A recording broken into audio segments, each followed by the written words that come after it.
From the Australian National University College of Law, this is Law and Crisis, bringing you interdisciplinary perspectives on the questions we're confronting today that will shape our future. In this episode, Professors Desmond Manderson and Hilary Charlesworth discuss the role of the global human rights framework, including whether COVID-19 has made questions in this area irrelevant or all the more pertinent. And I'm joined today with one of Australia's foremost academic lawyers, Professor Hilary Charlesworth. She's a laureate professor in international law and human rights at Melbourne University and professor in RegNet at the ANU. Hilary, it's lovely to have you here. Thank you very much for making the time. Thanks, Des. Great to be here. And Hilary, I wanted to start with perhaps a slightly obscure reference, but I'm hoping it will be less obscure in a moment. W.H. Auden, in the month that the war started in 1939, he wrote a very famous poem, and he concluded that poem by saying, "We must love one another or die." And he got into a lot of trouble with that over the years, and at some point he changed the line, and the revised version read, "We must love one another and die."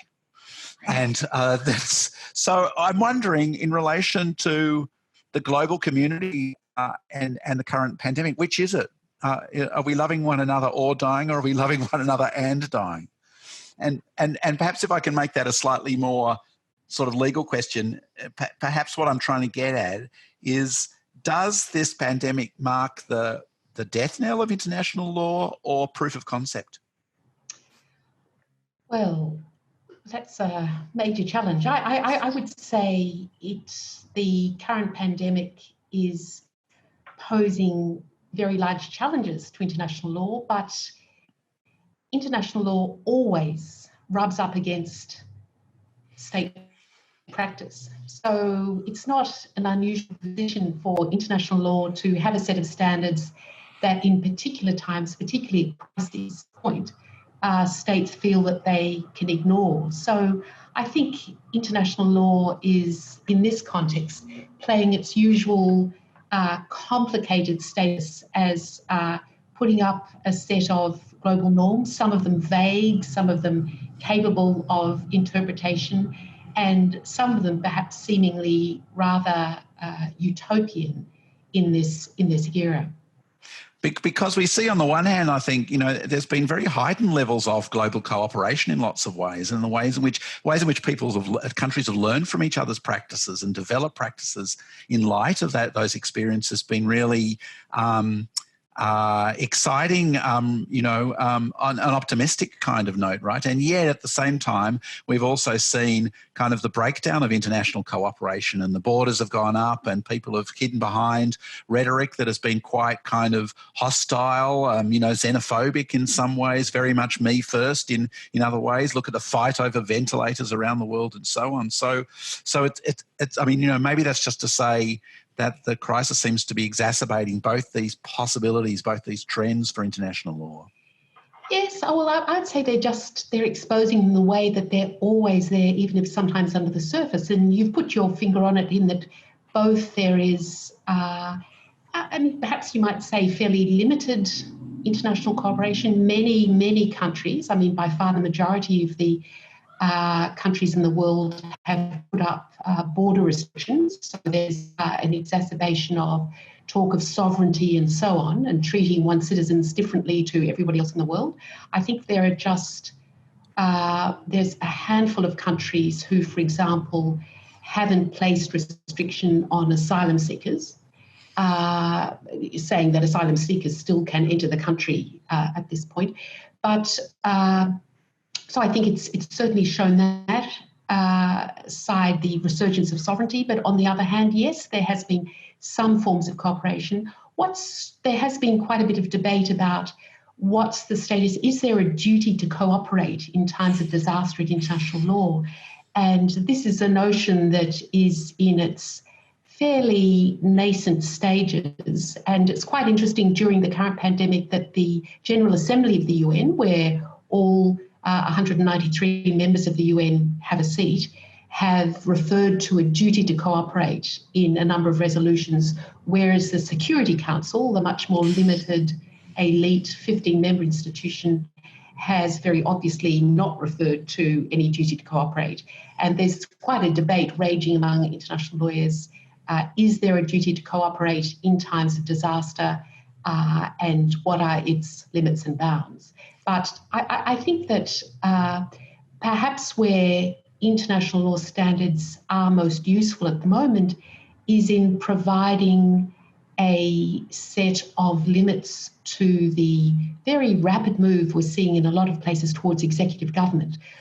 We see that very much in Australia, where the nature of the state of emergency that's been declared gives executive governments quite a deal of power. And I think human rights standards are quite valuable in this context because they set out some of the limits to the use of any governmental power, particularly executive power. Do you think that the language of human rights has been a little slow off the mark in responding to these things, or do you think, or maybe another way of putting it would be to say perhaps there were reasons that public health was trumping human rights, if that's the way we want to look at it, but that those, as we move into it, the time for reflection has come now. What do you think about that? I mean, it's been kind of strikingly absent, at least for the first month or so of this. Yeah. Well, I think we see that particularly in Australia, where famously we have very limited human rights language. So I think that it's absolutely correct that it's been, one hasn't heard much talk of it from any of our governmental agencies, and NGOs certainly have been talking about it. There's been quite a lively movement in civil society in Australia to talk about human rights in particular contexts. For example, the human rights of prisoners who are in very crowded places of detention, the human rights of people in places of immigration detention. But it hasn't entered into governmental rhetoric at all. But if you look at other countries around the world that have a clearer human rights regime, many European countries, there has been quite a discussion of human rights in that context. I was struck by the fact that I think about a dozen European countries have explicitly made derogations to their obligations under the European Convention on Human Rights. So they've said to the Council of Europe, look, during these being placed on it by some countries for 30 days, other countries for 60 days, but relatively limited periods of time, saying formally during the pandemic, we are limiting, for example, freedom of assembly in the following ways. So I think in Australia, where we are rather sceptical, perhaps even hostile to the language of human rights, it certainly hasn't hasn't been raised very much in public discourse. What's striking is that the United Nations is now using explicitly this language. Just yesterday, that's in late April, the Secretary General of the UN, Guterres, has published a big report on how human rights are being threatened during the pandemic, and proposing in the end, I think the omnibus, the panacea, if you like, that he identifies is making sure that government is open and transparent, and that's the solution for the moment. But there have certainly been major limits put on human rights. One of the issues here is that some of the way that human rights, such as the right to freedom of speech or the right to freedom of movement or to assembly, the right to freedom of assembly, they are themselves, the way they're formulated in the international documents, they acknowledge the possibility of limitations to them in the name of public health. So within the very text of those resolutions, of those guarantees, there is the idea that they can be limited. However, limitations are constrained. For example, any limitations to the right to freedom of assembly have to be proportional. They have to be non-discriminatory. You have to show that there wouldn't be other measures you could take that would be equally effective. So these issues are sort of the bread and butter of human rights law, and I think human rights law, properly understood, provides some quite useful guidance in this context. And a useful kind of framework to think about how to balance those things, because, I mean, in a way, that's You know, there's a real question there, isn't it? When we start talking about balancing, for example, you can see the light is right in my eyes now, and I'll just fix that up. So as we were talking about the question of balance, one of the questions is, by which standard, by which measure do we make the balance of proportionality? It might look different if you come from a perspective of public health, for example, than if you come from a perspective of legal foundations, or even from the point of view of economics, right? So is there a problem there about the measure around which you're going to make that balancing act? Yeah, there will always, these things are always controversial, but if the principles on which limitations are usually measured is, first of all, are they really necessary? So, for example, and of course, courts will consider, when they're the European Court of Human Rights, I suppose that's the court with the most experience in interpreting these ideas, will take account of public health arguments, but the case for necessity has to be borne out. Excuse me. Excuse me, sorry. I hope that's not a slight scratchy cough that you've got there, Hilary. It's simply from talking too much, I think. Yes. I'm unaccustomed as I am to speaking at the moment. Proportionality, again, that's something, it's true that lawyers delight in what is proportional, but courts will take into account, again, public health arguments here, legitimate interests. So one can imagine one could close down the pandemic if you confine everybody into a limited space, having no contact with anybody else for 2 weeks. If you did that across the world, locked everybody up in a cupboard for 2 weeks, you probably would put an end to the pandemic, medically speaking. However, I think we wouldn't consider that proportional, and it would leave, for example, people who were ill, who were elderly, or who were very young.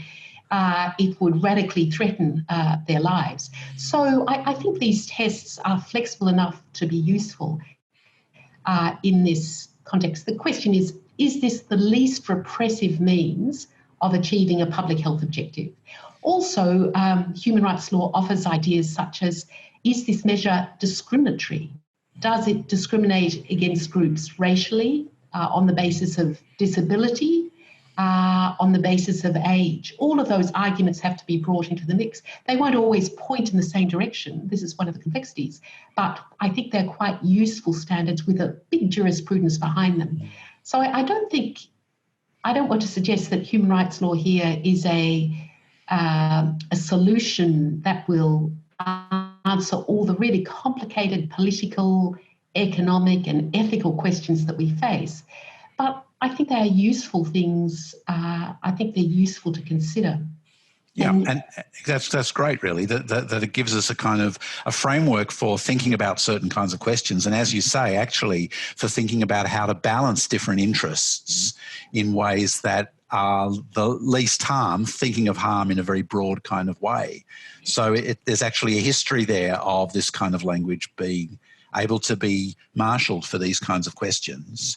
Yeah, and I think what's useful, even if it's contentious about human rights law, is there are some rights, for example, the right to life in human rights law, or the right to be free from torture, that are considered to be without limitations.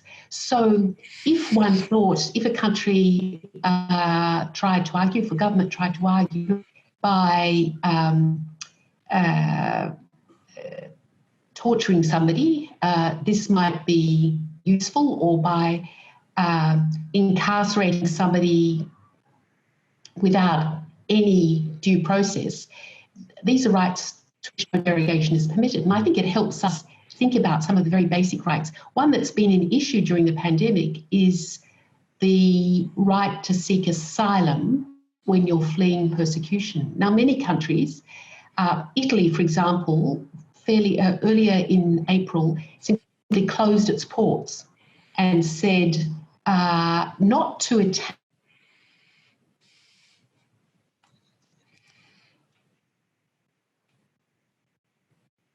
We've got a cutout. North Africa. But even though that's behaviour that's been quite widespread around the world, human rights law suggests that that is very problematic, and that the right to non-refoulement in refugee law, meaning the right to escape persecution, is considered to be an absolute right and one that shouldn't be derogated from by any countries, no matter what the public health implications are. You know, that's also a great point. I just wanted, one more thing as I think about the future, and I think about in a year's time, I wonder whether these questions, particularly in relation to the substantive rather than procedural or formal questions of human rights, will come to be increasingly pressing. So in relation to, like we're going to be faced in another year's time with vast numbers of people unemployed, with poverty and hunger, starvation, says the UN, possibly 150 million people are going to be driven to starvation by these measures. What do we do then, about those people, and how does the language, for example, of a human right to health, for example, impact on those kinds of questions as we come out to it and we see the kinds of long-term harms that have resulted from this? Yeah, well, I think this is where it's really important to start thinking about the duty to cooperate. It's often said that there's a very lively debate in human rights law about actually the language of the International Covenant on Economic, Social and Cultural Rights, which is the covenant to which Australia is a party, that contains a right to the highest attainable standard of healthcare.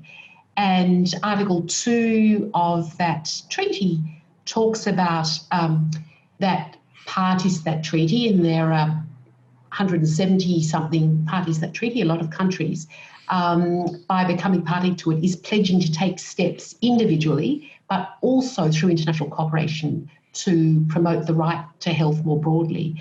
Now, the UN committee that monitors that treaty has said in a number of its general comments, look, this right to health will make little sense given global disparities in income and so on, unless it is taken as a broader obligation on countries to assist other countries to reach the highest attainable standard of healthcare.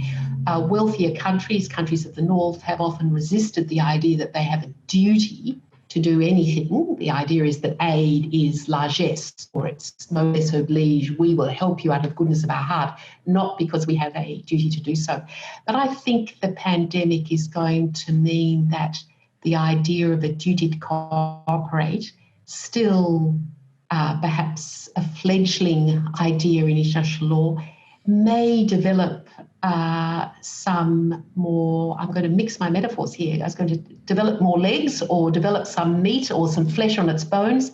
And the International Law Commission, this very prestigious sort of body of international lawyers that develops international law, has already come up with the idea of duties to cooperate in the event of disasters. And it will be very interesting to see whether that idea is taken further at the end, well, through the pandemic and at the end of it. Well, that's interesting, and you give me some cause for optimism, I guess. I think that crises have a tendency to accelerate inequalities in lots of ways, and I'm still worried about the long-term implications for social inequality and for poverty around the world of the current experience that we're going through. But you suggest that it might also be a possibility to push on not just those forces, but forces of the creative forces of human rights, to think creatively about the development of that language under these pressures. Yeah, and just to end with another literary allusion, not quite the same as yours, Des, which I must look up, but this has been much quoted. I think Arundhati Roy, in a piece on the pandemic, has said that, one perspective on it is to see the pandemic as a sort of portal, a gateway between one world and another one, and that the pandemic may given that it's so radically shaken up our current political, social and economic life, that it may give us some space to allow imagination of a different world. If that's correct, while I think the international human rights standards are problematic in many ways, I do think that what they're useful at doing is giving us some ways of building blocks, if you like, for imagining a different sort of world that could emerge. Well, here's hoping. Thanks very much for your time. It was lovely to talk to you. That's Professor Hilary Charlesworth from the University of Melbourne and from RegNet at the ANU. If you're enjoying Law and Crisis, make sure you also check out International Law and COVID-19, a new collection of essays by our scholars as they explore what the public health crisis means for human rights, trade, security, and much more. Discover it today at law.anu.edu.au.